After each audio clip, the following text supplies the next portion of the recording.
সালাম আলাইকুম।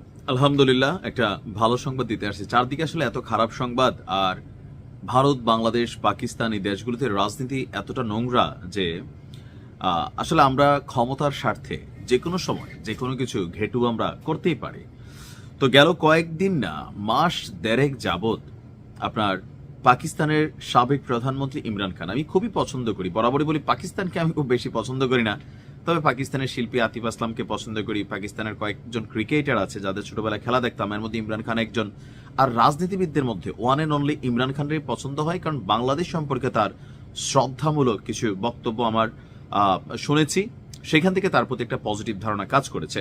তো ইমরান খানকে গ্রেপ্তারের পর থেকে গত 1.5 মাস যাবত না তার সন্তান, না তার ভাই বোন, না তার দলীয় লোক, কারো সাথেই রাওয়ালপিন্ডির সে আদিয়ালা কারাগারে দেখা করতে দেওয়া হচ্ছিল না।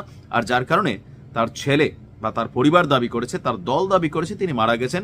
সরকার বেশ কয়েকবার যুক্তি দিলেও ইমরান খানকে যে জীবিত রাখা হয়েছে বা তিনি জীবিত আছেন এটার প্রমাণ ছিল না। তবে আজকে তার যে দল পাকিস্তান তেহরিকে ইনসাফ, তারা আপনার সুসংবাদটা দিয়েছেন।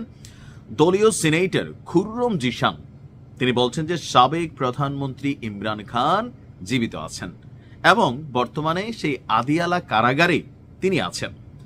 তবে এখানে ভিন্ন আরেকটা জিনিস চলতেছে। কোনটা? ইমরান খানের মাইরা হজম করা এটা আসলে সম্ভব না। এটা পুরা রাষ্ট্রের মধ্যে একটা গৃহযুদ্ধ ছড়িয়ে দিবে।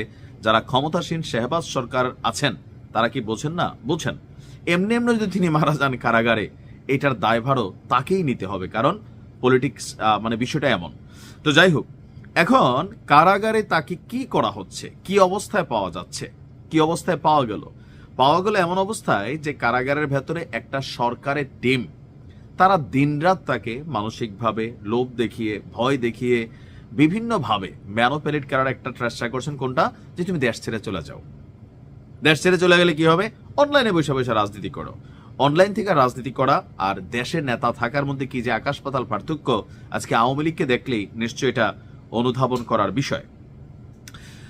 তার দলের এই নেতা বলছেন পাকিস্তান ছাড়তে বাধ্য করার কৌশল হিসাবে ইমরান খানকে কারাগারের ভেতরে একটা নির্জন কক্ষে রাখা হয়েছে।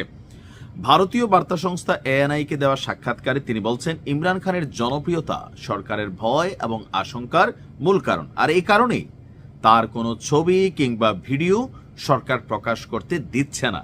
একটা কথা আছে বাংলায়, চোখের আড়াল তো মনের আড়াল। যে জিনিসটা বারবার আপনার চোখের সামনে আসতেছে, আপনি চান না চান এই মানুষটা আপনার মন মস্তিষ্কে প্রভাব তৈরি করতেছে। তবে যখন তার সম্পর্কে কোনো তথ্য নাই, এই মানুষটার কোনো চেহারা নাই, আওয়াজ নাই, কোনো কিছুই নাই, একটা সময় মানুষ তাকে ভুলে যায়, অথবা যেই জোশটা থাকে, জনপ্রিয়তাটা থাকে, সেটাতে কিছু পরিমাণ ভাটা হয়। ইভেন যখন এরকম ন্যারেটিভ ছড়ায় তখন দলীয় কর্মীদের মধ্যে একটা ভয় তৈরি হয়।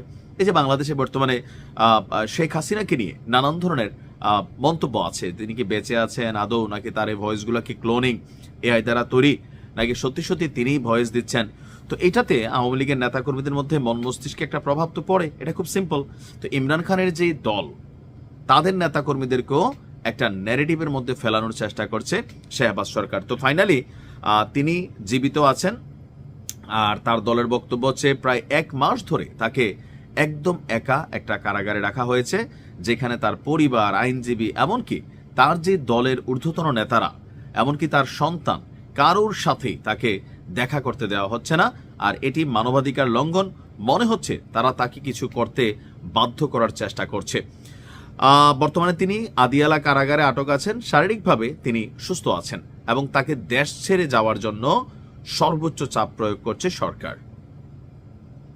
আমার মনে হয় না ইমরান খান ভেঙে পড়বে, দেখা যাক কি হয়, তবে তিনি বেঁচে আছেন।